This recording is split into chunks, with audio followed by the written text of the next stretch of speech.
Olá, meus irmãos e irmãs, louvado seja o nosso Senhor Jesus Cristo.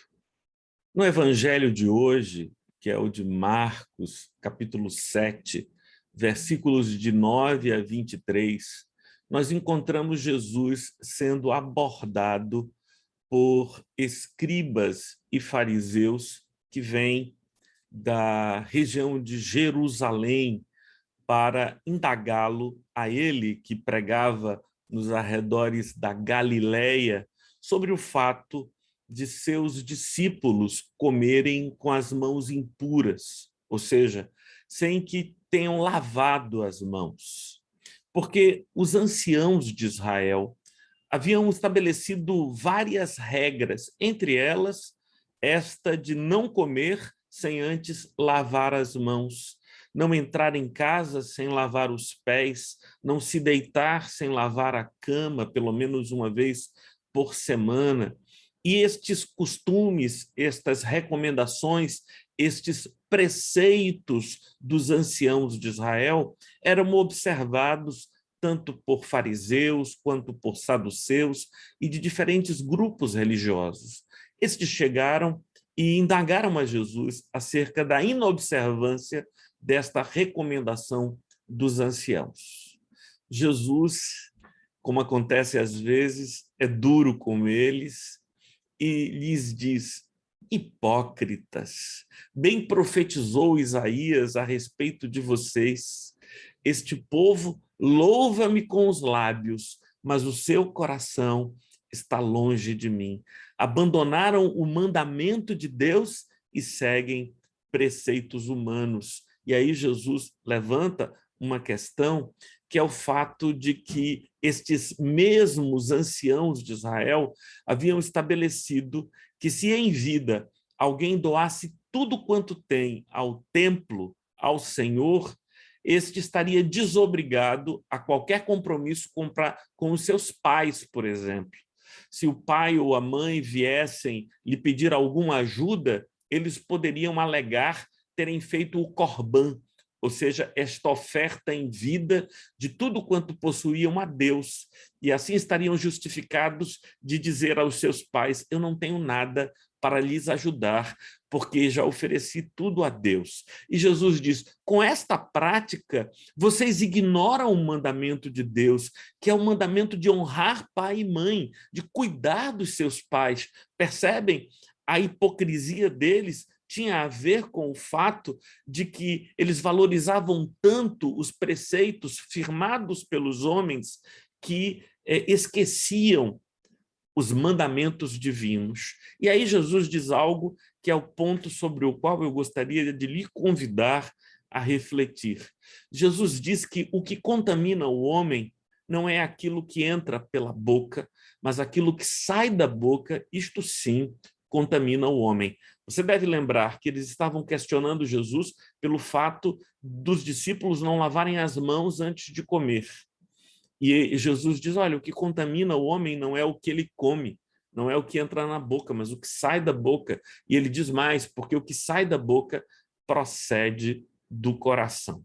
Então eu gostaria de parar um pouco aqui e fazer três considerações com você.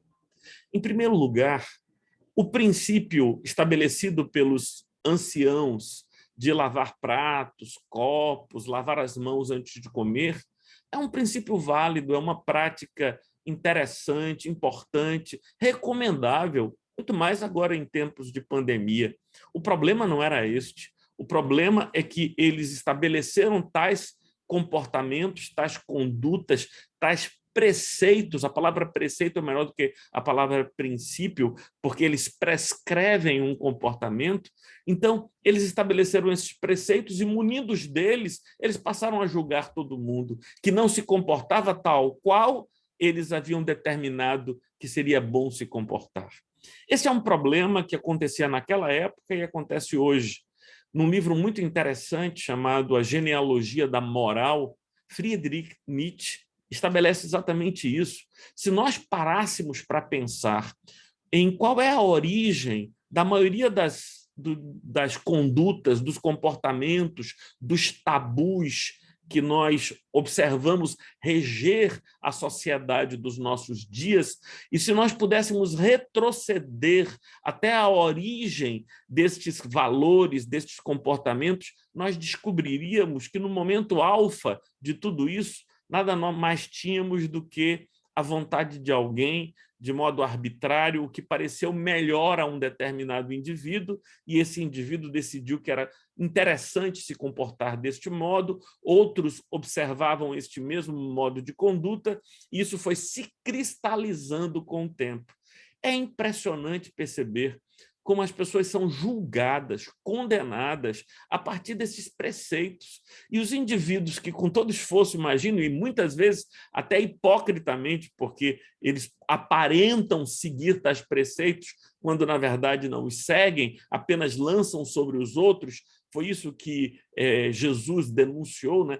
Eles lançam pesados fardos sobre os ombros dos outros e nem com um dedo se animam a mover estes fardos. Então, isso era algo comum no passado e extremamente comum no presente. Jesus diz, olha, para de se preocupar com isso e de fazer disso um elemento que julga as pessoas. Sabe o que você deveria fazer?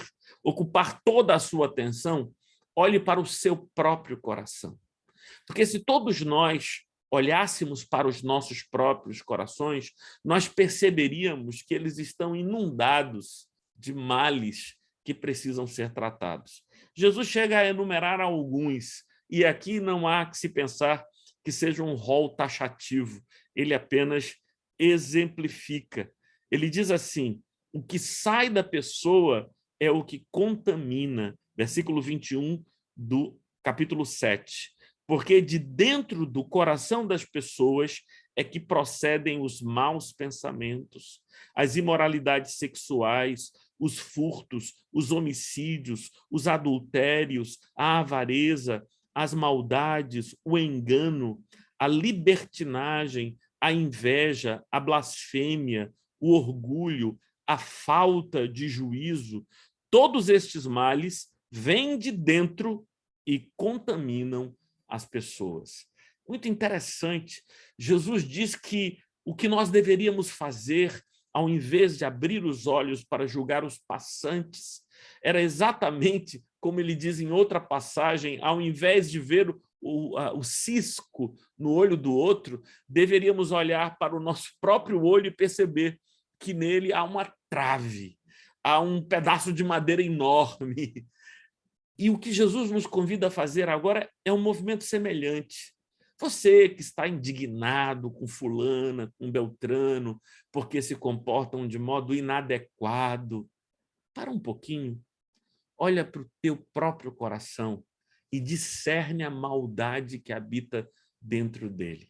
Então, esse é o segundo movimento ao qual o Senhor nos convida, que é o movimento de discernir a maldade que habita em nós, o nosso próprio coração.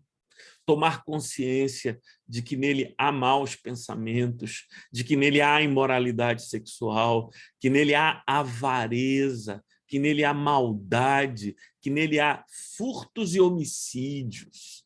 Não, você está falando de quem? De mim? Estou falando de você, estou falando de mim, estou falando das coisas que estão aqui dentro e que eu deveria conhecer se eu dedicasse algum tempo a sondar, a perscrutar meu próprio coração. E uma vez discernindo isto, eu lhe convido ao terceiro e último movimento. É assumir de modo a confessar diante de Deus tudo isso que você percebeu haver dentro de você e pedir graça da parte do Senhor para conter tudo isso e impedir que estas coisas que estão em nosso coração se manifestem através da nossa boca, dos nossos gestos, porque, segundo ele, segundo Jesus, o que contamina o homem não é o que entra pela boca, mas o que sai da sua boca. Que Deus tenha misericórdia de nós e nos ajude. Deixa eu te dizer uma última realidade. Anima-te, porque debaixo de toda essa maldade existe a natureza que o Senhor nos deu, perfeita e pura, E é possível experimentar uma regeneração, um novo nascimento para o bem, em que nós já não estejamos completamente entregues e vendidos ao pecado. Por isso oramos e pedimos a Deus que nos socorra, que Ele tenha misericórdia de nós. Paz e bem.